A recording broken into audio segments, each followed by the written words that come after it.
He used to grow lettuce and a few other things. Obviously over closer to the dairy barns, and those greenhouses obviously have been torn down, and newer ones in the 40s and 50s were put in that place. But long history of greenhousing here at Cedar Lane. So. I worked with Tom for probably 4 or 5 years now on other projects, and so we knew the site.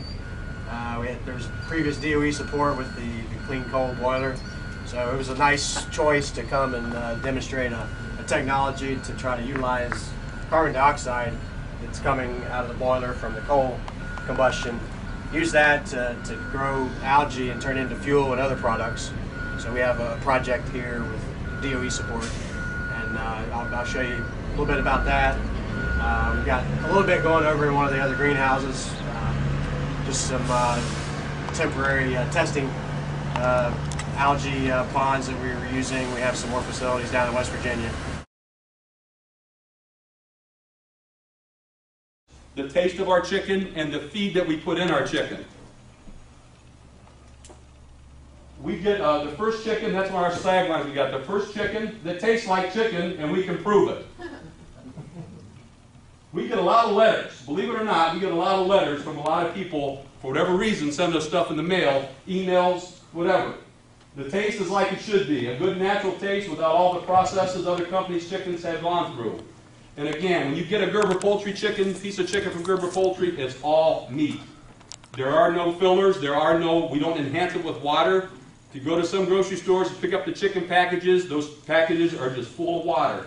And what happens, a lot of companies will enhance that product in their chilling process and put up to 15% moisture in the chicken. Then they package it, they sell you water weight. We don't do that at Gerber Poultry. We have a chilling process, but our chilling process has minimal amount of water retention in the product.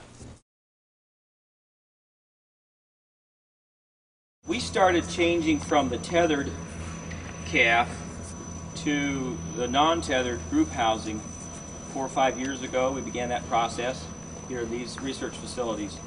And I'm just curious, how many of you have had veal? Wow, a lot of you have. How many of you have been in a veal barn? Interesting. Not quite half, probably. So you've probably seen the tethered calves, and we still have a lot of calves tethered. But the reason we went from a tethered calf to a non-tethered group housing is because of customer demand. When we became involved in the meat industry, and I'll let Sean tell you some more about that, but our customers, a lot of our customers were demanding, we're asking for non-tethered calves. Some were demanding it.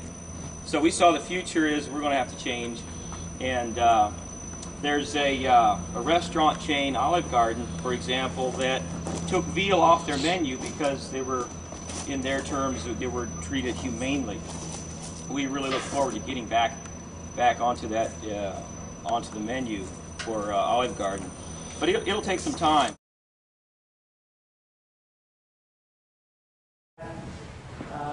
We developed a novel technology. I come out of Columbus. We have a company out of Columbus. My background is all in research in engineering, plastics, composites. And we developed a new technology to combine natural fibers with plastics to go head-to-head with high-performance materials like fiberglass.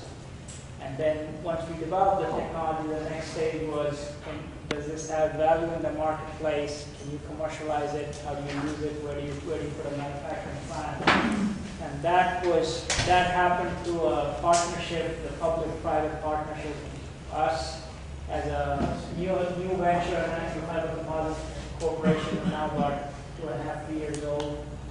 And we met with the State of Ohio Third Frontier Program, which is specifically geared to commercialize new technologies, and that's how we met OBIC, which is the Ohio Bioproducts Innovation Center, and connected with OSU.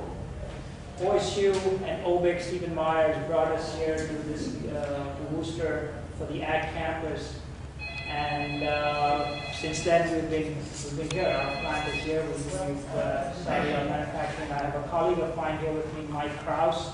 He's our plant manager. Our plant is about 10 minutes from here. On the direct shot building right next to Cedar Lane.